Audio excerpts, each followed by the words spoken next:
இஸ்லாம் பரப்பப்படும் காலத்தில் முஸ்லிம்கள் பலவிதமான துன்பங்களை எதிர்கொண்டனர். சமூகத்தின் முக்கியமான உறுப்பினர்கள் மதத்தின் வழிமுறைகளை அறியாதவர்களாக இருந்திருந்தாலும் அவர்கள் இஸ்லாத்தை ஏற்றுக்கொள்வதற்கான பயணத்தை தொடர்ந்தனர். அதே சமயம் இந்த நேரத்தில் அவ்வப்போது முஸ்லிம்களுக்கும் அவர்களின் அடிப்படையான இஸ்லாமிய வாழ்வு முறைகளுக்கும் எதிர்ப்பு வந்தது. இவ்வாறு ஒரு பாதுகாப்பான இடம் தேவைப்பட்ட நேரத்தில் நபி ஸல்லல்லாஹு அலைஹி வஸல்லம் அவர்கள் அர்க்கம் ரலியல்லாஹு அன்ஹு அவர்களின் இல்லத்தை அதற்கு பொருத்தமான இடமாக தேர்ந்தெடுத்தார்கள்.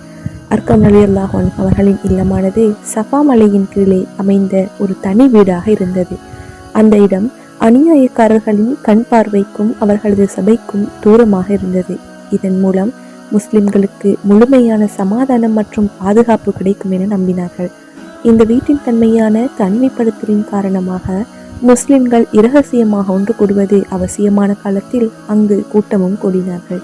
நபி ஸல்லல்லாஹு அலைஹி வஸல்லம் அவர்கள் இஸ்லாத்தின் உண்மைகளை கற்றுக் கொடுக்க குர்ஆனை ஓதிக் கொடுத்து அதன் அறிவினையும் பண்புகளையும் சட்டத்தையும் முஸ்லிம்களுக்கு கற்றுக் கொடுத்தார்கள். அந்த இடத்தில் முஸ்லிம்கள் தமது வழிபாடுகளையும் தொழுகைகளையும் நிறைவேற்றினார்கள் மற்றும் மார்க்க கல்வியையும் கற்றுக்கொண்டார்கள். புதிதாக இஸ்லாத்தை ஏற்றுக்கொள்ள விரும்புவோர் இந்த இடத்தில் இஸ்லாத்தையும் தழுவிக்கொண்டார்கள். இவ்வாறு இந்த இல்லம் ஒரு பாதுகாப்பான இடமாக இருந்தது. மேலும் முஸ்லிம்களுக்கு அவர்கள் நம்பிக்கைகளை வளர்க்கவும் தமது வாழ்க்கையை மாற்றவும் உதவியது.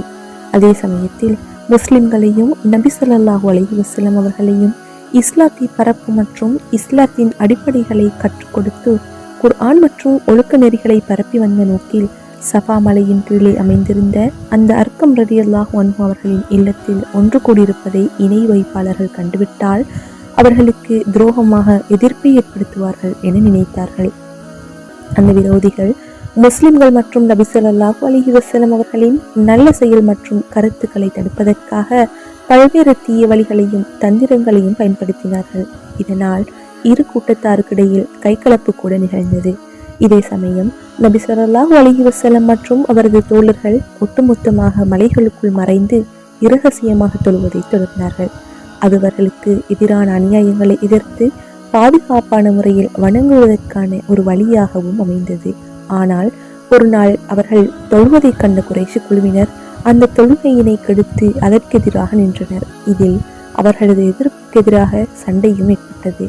இந்த சண்டையில் ஸஅத் இப்னு அபீ வக்காஸ் ரலியல்லாஹு அன்ஹு என்ற முஸ்லிம் ஒருவனை வெட்டி சாய்த்து விட்டார்கள். அது இஸ்லாத்திற்காக செய்யப்பட்ட முதல் கொலையாக அறியப்படுகின்றது.